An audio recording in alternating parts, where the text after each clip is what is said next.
Hello friends, अगर आप DElEd यानी बीटीसी प्रथम सेमेस्टर के अभ्यर्थी हैं तो आज की ये क्लास आप सभी के लिए काफ़ी ज़्यादा महत्वपूर्ण होने वाली है। डीएलएड प्रथम सेमेस्टर परीक्षा के दृष्टिगत जो अपने चैनल पर फ्री क्लासेस की सीरीज चल रही है उसमें हम लोग पेपर फर्स्ट यानी सीडीपी की सारी क्लासेस डिस्क्रिप्टिव के साथ साथ ऑब्जेक्टिव कंप्लीट कर चुके हैं। आज हम लोग विज्ञान यानी साइंस की जो है क्लासेस यहाँ पर शुरू कर रहे हैं। ये क्लासेस एकदम लेटेस्ट पैटर्न पर और टॉपिक वाइज आपको कराई जाएंगी और इनमें आपको बाकायदा डायग्राम्स के माध्यम से भी टॉपिक को अच्छे से समझाया जाएगा। और सबसे बड़ी बात ये कि इनके हैंड रिटन नोट्स की फ्री पीडीएफ भी जो है आपको प्रोवाइड कराई जाएगी। तो ये पीडीएफ कहाँ मिलेगी ये आपको क्लास के बीच में ही पता चलेगा। तो आप लोग क्लास में लास्ट तक बने रहिएगा और चैनल पर नए हो तो चैनल को भी आप लोग जरूर सब्सक्राइब कर लो जिससे नेक्स्ट क्लास का नोटिफिकेशन आपको सबसे पहले मिल सके। तो आज सबसे पहले हम लोग यहाँ पर जो पाठ्यक्रम है आपका विज्ञान विषय का उसका जो है देखेंगे। उसके बाद हम लोग यहाँ पर आपके क्लासेस की भी जो है वो बात करेंगे। आज से क्लास भी हम लोग शुरू करेंगे। तो विज्ञान विषय के अंतर्गत आपके तीनों के तीनों भौतिक विज्ञान के साथ साथ रसायन विज्ञान और जीव विज्ञान तीनों के तीनों इसमें आपके जो हैं वो पूछे जाते हैं। तो सबसे पहला जो आपका यहाँ पर टॉपिक हो जाता है वो सजीव वस्तुएं हो जाता है। इसमें प्राकृतिक और मानव निर्मित वस्तुएं उनका वर्गीकरण, इसी के साथ साथ सजीव और निर्जीव वस्तुओं में अंतर, पौधे और जंतुओं में क्या अंतर है और क्या समानता है, जंतु व वनस्पतियों में वातावरणीय अनुकूलन कैसे होता है, ये एक आपसे टॉपिक पूछा जाएगा। दूसरा आपका वनस्पति जगत से यहां पर पूछा जाता है। इसमें पौधे के जो विभिन्न भाग हैं उसके अलावा उनके कार्य क्या है, पौधे और जंतुओं की उपयोगिता क्या है और पौधे के जो विभिन्न भाग होते हैं उनका रूपांतरण किस तरह से होता है और उनका उपयोग क्या होता है। तीसरे टॉपिक में आपसे पौधों में प्रजनन और उसके प्रकार पूछे जाते हैं। अलैंगिक व लैंगिक जनन किस तरह से होता है, पुष्प के कौन कौन से भाग होते हैं इनका चित्र के साथ साथ वर्णन पूछा जाता है। परागण, निषेचन, बीज और बीजों का प्रकीर्णन, यहां से भी आपके सवाल आते हैं। उसके बाद आपके भौतिक मापन से टॉपिक पूछा जाता है। इसमें इसकी आवश्यकता क्या है, एमकेएस पद्धति, एसआई पद्धति क्या है और मापन में जो आपके उपकरण प्रयुक्त होते हैं जैसे रेन गेज हुआ, थर्मामीटर हुआ, इनके बारे में भी आपसे अच्छे से पूछा जाता है। अगला टॉपिक आपका भौतिक विज्ञान से गति एवं बल है। यहां पर गति क्या है, गति के नियम कौन कौन से हैं सारे आपको बताने होते हैं। गति के प्रकार कौन कौन से हैं जैसे रेखीय, वृत्तीय, घूर्णन या दोलन गति। अगला टॉपिक आपका चाल से पूछा जाता है जिसमें आपको परिभाषा के साथ साथ सूत्र और इसका मात्रक क्या है ये आना आवश्यक है। और उसके बाद बल प्रमुख कौन कौन से उनके बारे में जैसे पेशीय बल, गुरुत्वीय बल, चुंबकीय बल, विद्युतीय बल और घर्षण। इसी के साथ साथ अगला टॉपिक आपका महत्वपूर्ण है जो कि केमिस्ट्री से है, पदार्थ एवं उसकी अवस्थाएं। पदार्थ की अवस्थाएं कौन कौन सी होती है, इसमें ठोस, द्रव, गैस, इनके बारे में, इनके गुण और संरचना। इसी के साथ साथ पदार्थों का घुलना, मिश्रण के प्रकार और मिश्रण के पृथक्करण से भी आपके सवाल आते हैं। अगला टॉपिक आपका हो जाता है कि निम्नलिखित बिंदुओं में से एक पर आपको मॉडल तैयार करना है जिसमें भारत में वर्षा जल संचयन की प्रणाली पर आप मॉडल बना सकते हैं, गति के नियमों पर विभिन्न मॉडल बन सकते हैं और विद्युत चुंबकीय बल के अनुप्रयोग, डोर बेल का मॉडल या अन्य टॉपिक से भी सवाल पूछे जा सकते हैं। तो ये इतने आपके टॉपिक जो हैं वो आपको अच्छे से तैयार करने हैं। अब हमने आपके लिए क्लासेस इस तरह से डेडिकेट की हैं कि आपको टॉपिक वाइज पढ़ने में कोई दिक्कत ना आए। तो आज हम लोगों का सबसे पहला टॉपिक हो जाता है परागण। हम लोग आज परागकण के विषय में जो है वो बात करेंगे। तो सबसे पहली बात आती है कि परागण जो है वो हम किसे कहते हैं, अर्थात परागकण का क्या अर्थ है। तो पुष्प के पराग कोश से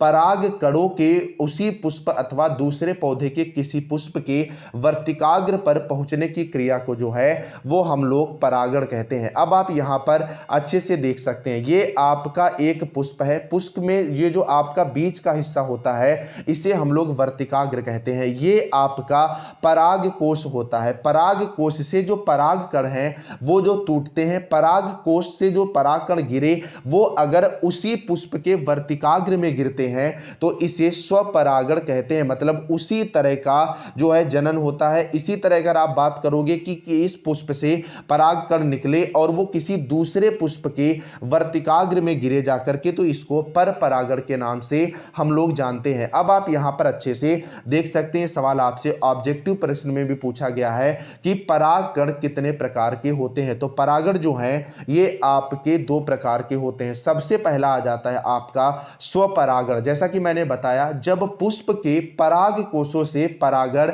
या परागकण निकलकर उसी पुष्प के वर्तिकाग्र पर गिर जाते हैं तथा अंकुरित हो जाते हैं, तो वह क्रिया जो है वो स्वपरागण कहलाती है। और बात अगर परपरागण की आप करोगे, तो जब किसी पुष्प से परागकण किसी दूसरे पुष्प के वर्तिकाग्र पर गिर जाते हैं, तो इसे हम लोग जो है वो परपरागण कहते हैं। आप यहां पर अच्छे से देख सकते हैं, यहां पर इस पुष्प का ये परागकोश है और इसी के वर्तिकाग्र में जो है वो परागकण गिर गए, तो इसे हम लोग किस नाम से जानते हैं? इसे हम लोग स्वपरागण के नाम से जानते हैं। लेकिन परागकोश ये वाला था इस पुष्प का, और यहां से परागकण निकले और दूसरे पुष्प के वर्तिकाग्र में गिर गए, तो इसे परपरागण के नाम से जानते हैं। ये क्रिया जो है ये दोनों मतलब प्रतिलोम और विलोम दोनों अनुपात में हो सकती है। अगर इसके परागकोश से भी परागकण निकल करके इस पुष्प के वर्तिकाग्र में गिरे, तब भी ये परपरागण ही जो है वो कहलाएगा। अब सबसे महत्वपूर्ण सवाल आपका आता है कि स्वपरागण और परपरागण के लाभ क्या होते हैं। तो सबसे पहले हम लोग स्वपरागण के लाभ देखेंगे। तो स्वपरागण की क्रिया जो है वह सरल व सुलभ होती है, क्योंकि इसके लिए किसी दूसरे पुष्प की आवश्यकता नहीं होती है। जिस पुष्प के वर्तिकाग्र है उसी के परागकोश से परागकण निकले और वर्तिकाग्र में गिरे और अंकुरित हो गए, तो यह क्रिया कैसी रहती है? सरल व सुलभ रहती है। स्वपरागण के अवसर अधिक होते हैं, बात बिल्कुल भी सही है। जब उसी पुष्प के वर्तिकाग्र में परागकण का जाना है, तो इसकी संभावना काफी अधिक रहती है, क्योंकि एक पुष्प में बहुत सारे परागकोश होते हैं और उनसे जो परागकण गिरते हैं तो वो उसी पुष्प पर गिरे, इसकी संभावना काफी ज्यादा अधिक रहती है। तीसरा पॉइंट आता है, स्वपरागण से उत्पन्न बीज जो हैं वह शुद्ध नस्ली होते हैं। जैसे आम का पेड़ है, आम के पेड़ के परागकोश से परागकण गिरे और उसी के वर्तिकाग्र में है, तो ऐसे में उसी नस्ल का नया बीज होगा, इसकी परम संभावना होती है। चौथा पॉइंट है, इसमें अधिक पराग कणों की आवश्यकता नहीं होती, क्योंकि पराग कणों का व्यर्थ व्यय अधिक नहीं होता है, क्योंकि उसी पुष्प पर, जैसे आप देख लीजिए यहां पर, इसे मैं फिगर के माध्यम से अगर आपको समझाऊं, ये आपका एक पुष्प है, ठीक है। अब ये पुष्प पूरा का पूरा है, अब इसमें बहुत सारे जो है परागकोश है, जैसे ये परागकोश है, ये परागकोश है। अब इसमें से परागकण गिरे और वो वर्तिकाग्र में पहुंच गए, तो अब इस पुष्प के परागकोश से परागकण का इसी के वर्तिकाग्र में गिरने की संभावना ज्यादा होगी, और जो आपके परागकण होंगे इनका बेवजह व्यय नहीं होगा। और जबकि अगर दूसरे पुष्प पर जा रहे हैं, तो ऐसे में जो बीच का हिस्सा खाली रहता है एक पुष्प से दूसरे पुष्प तक जाने में, तो वहां पर बहुत सारे परागकण जो हैं वो व्यय भी हो जाते हैं। यही वजह है कि स्वपरागण में यहां पर ज्यादा परागकणों की आवश्यकता नहीं होती है। उम्मीद है इतना आप अच्छे से समझ गए होंगे। अब हम लोग बढ़ेंगे कि परपरागण के जो हैं वो लाभ क्या होते हैं। तो परपरागण में नई जातियां जो हैं वो उत्पन्न होती हैं। होता क्या है, ये मान लीजिए एक पुष्प है और ये दूसरा पुष्प है, अब इनकी दोनों की नस्लें जो हैं वो अलग अलग हैं। ऐसे में इस नस्ल के जो परागकण हैं,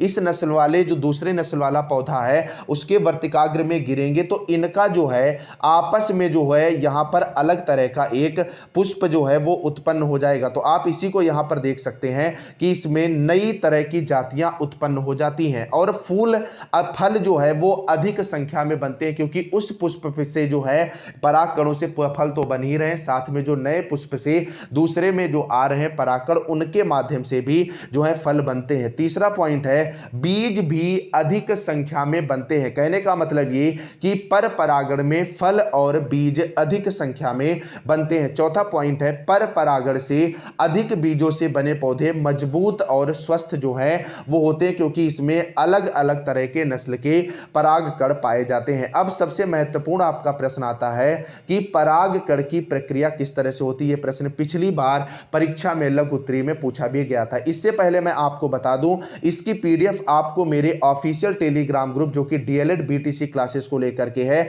इस पर मिलेगी। इसका लिंक नीचे डिस्क्रिप्शन में। यहां पर आपको सीडीपी की सारी complete playlist objective descriptive paper के साथ मिल जाएंगी। इनको भी आप लोग जरूर कंप्लीट कर लेना, या चैनल पर ही सबसे ऊपर आप यहां पर देख सकते हैं। जैसे ही आप इस चैनल के प्लेलिस्ट वाले ऑप्शन पर जाओगे, दूसरे नंबर पर आपको UP DElEd BTC exam paper first सारी क्लासेस मिल जाएंगी। इसमें टोटल 18 क्लास हैं। इनमें डिस्क्रिप्टिव के साथ साथ ऑब्जेक्टिव भी पूरा का पूरा कंप्लीट किया गया है। तो ये क्लासेस जरूर देख लेना, आपके लिए काफी ज्यादा जो है हेल्पफुल रहने वाली हैं। अब हम लोग बढ़ेंगे, परागकण की प्रक्रिया किस तरह से होती है। तो पराग कोशों में परागकण बनने के बाद आवश्यक है कि परागकण के नर केंद्रक जो है वो मादा युग्मक तक पहुंचे। देखिए ये बिल्कुल है, चाहे वो आपका पौधों में हो, चाहे वो आपका जीव जंतुओं में, हर जगह जबकि नर और मादा युग्मज एक पास नहीं होंगे तब तक जो है वो जनन नहीं होगा, और अगर जनन नहीं होगा तो परागकण की प्रक्रिया भी जो है वो पूरी नहीं हो पाएगी। पुष्प के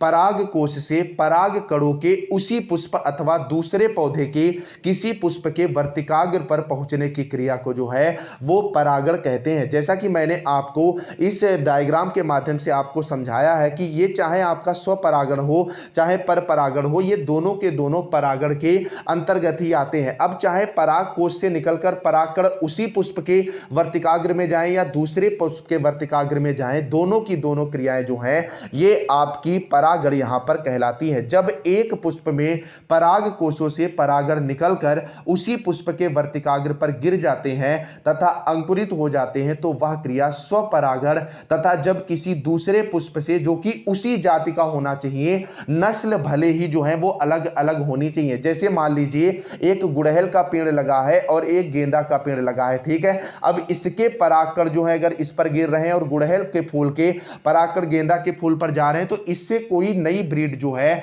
वो उत्पन्न नहीं होने वाली है। लेकिन अगर मान लीजिए ये भी गुड़हल का पेड़ है और दूसरा भी गुड़हल का पेड़ है, उनकी प्रजातियां अलग अलग हैं और इनके परागकण अगर एक दूसरे में गिर रहे हैं, तो ऐसे में नई ब्रीड जो है वो उत्पन्न होती है। तो इस पॉइंट को याद रखना कि जब परागकण होता है तो उसी पुष्प के जो है वो कण होने चाहिए। तो आप देख सकते हैं उसी जाति के परागकण किसी दूसरे पुष्प के वर्तिकाग्र पर गिर जाते हैं तो इसे परपरागण कहते हैं। इसी प्रकार सभी एक लिंगी पुष्पों में परपरागण ही होता है, किंतु द्विलिंगी पुष्पों में दोनों में से किसी भी प्रकार का परागण हो सकता है। जब एक लिंगी जो है वो आपका पुष्प होगा तो यहां पर नर और मादा दोनों का युग्मनज बनने की संभावना बिल्कुल भी कम हो जाती है। यही वजह होती है कि अगर एक लिंगी जो है वो पुष्प है तो उनमें केवल और केवल जो है वो स्वपरागण ही होगा, परपरागण होता है। लेकिन अगर द्विलिंगी पौधा है तो उसमें स्वपरागण भी हो सकता है और परपरागण भी हो सकता है। इसके पीछे आप यहां पर समझ सकते हैं, जैसे मान लीजिए कोई एक पुष्प है, लेकिन इस पुष्प की प्रजाति अगर नर है तो युग्मनज बनने के लिए इसको मादा प्रजाति के पौधे की आवश्यकता होगी, तो उसके लिए उसको दूसरे पौधे पर जाना आवश्यक हो जाएगा। यही वजह होती है कि एक लिंगी पौधे में परपरागण ही होता है। बहुत अच्छे से इस बात को ध्यान में रखिएगा। लेकिन अगर द्विलिंगी पौधा है उसमें नर और मादा दोनों प्रजातियां हैं तो ऐसे में इनका आपस में भी निषेचन हो सकता है और अलग पौधे पर भी इनके अगर परागकण गिरते हैं तो यहां पर प्रजनन जो है वो हो सकता है पौधे में जो निषेचन आपका होता है। तो सबसे महत्वपूर्ण सवाल बनता है कि एक लिंगी पौधे में क्या होता है, परपरागण होता है। द्विलिंगी पौधे में क्या होता है, परपरागण के साथ साथ स्वपरागण भी जो है वो हो सकता है। इस बात को ध्यान रखिएगा। तो आज हम लोग इस क्लास को यहीं पर एंड करेंगे और क्लासेस भी हम आपको परेशान नहीं करने वाले हैं, 12 से 15 मिनट की होंगी। बस आपको ध्यान रखना है कि प्रतिदिन आपको 7:15 शाम को मतलब पीएम पर ये क्लासेज आपको मिलेंगी। तो आप लोग जरूर क्लासेज में उत्पन्न होना और अगर क्लासेज अच्छी लग रही हैं तो एक थैंक यू जरूर लिखना और चैनल को सब्सक्राइब करना। पीडीएफ के लिए मैंने आपको बता ही दिया है, डिस्क्रिप्शन में मेरे टेलीग्राम ग्रुप का लिंक है, इसे आप लोग ज्वाइन करो और इन क्लासेस को ज्यादा से ज्यादा अपने कॉलेज के व्हाट्सएप ग्रुप्स और अन्य जगह पर शेयर कर दो, क्योंकि मैं आपके लिए इतनी ज्यादा जो है मेहनत कर रहा हूं। आपको हैंड रिटन नोट्स भी थोड़ी देर में चैनल पर ही मिल जाएंगे। बाकी सीडीपी की क्लास भी आप लोग जरूर देखो। चलिए फ्रेंड्स, मिलते हैं नेक्स्ट वीडियो के साथ, तब तक के लिए बाय बाय।